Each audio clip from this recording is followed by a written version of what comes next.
Good evening.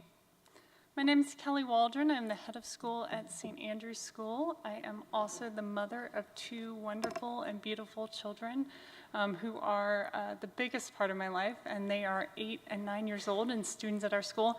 And my husband is also a Methodist minister, so we have a lot going on.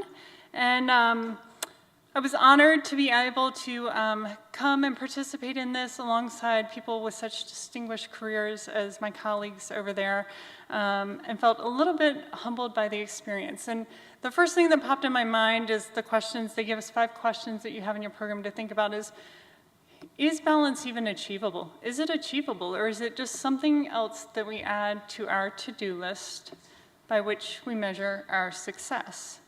And when I think about what finding balance means to me, it is about finding a measure of success that's meaningful personally and professionally.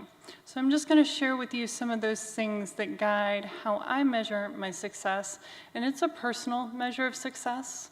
I don't think there's one measure of success that we can all be measured by, but hopefully in sharing this, it will mean something to you. So education is something I feel is a calling, so it is not my work. And I feel blessed in that way, that when it is consuming, I feel like it is consuming in alignment with my purpose. And my personal and my professional often bleed together because of that. I don't have clear separations between the two. When I think about success personally and professionally, my faith is a big measure of my success.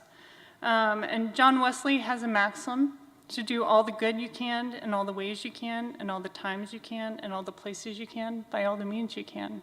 So I try to do that as best that I can. I think about quality versus quantity. Schools can be consuming. I have 2 phenomenal trustees on my executive committee that I am grateful to have there, who serve not only as trustees but as mentors and friends. And they share 2 pieces of advice with me that I've held on to. One of them is an executive coach, and he said, "Kelley, you can give all of yourself and people will still want more, so don't. People will always ask more and more, no matter how much you've given. So you have to just make a decision about what you're willing to give of yourself to those around you." And the head of my board actually tells me, "Kelley, decide what you're not going to get done at the beginning of each day." Measure my impact by the quality of my time more than the quantity of my time, especially as a mother and a wife. There are times in my weeks when I don't get to spend very much time with my children and my spouse. But when I do have those times, I make the most of them. My phone's turned off, my computer's turned off, my email's turned off, and I try to be fully present for them. There's some principles from mindfulness that I hang on to. Mindfulness is about thinking about your area of concern and your area of control and trying to have those align as much as you can. So my area of concern is large, and my area of control is sometimes large, but sometimes my area of concern exceeds my area of control, and I have to be willing to give up those spaces. And lastly, I think about just serenity, which I think is also sanity.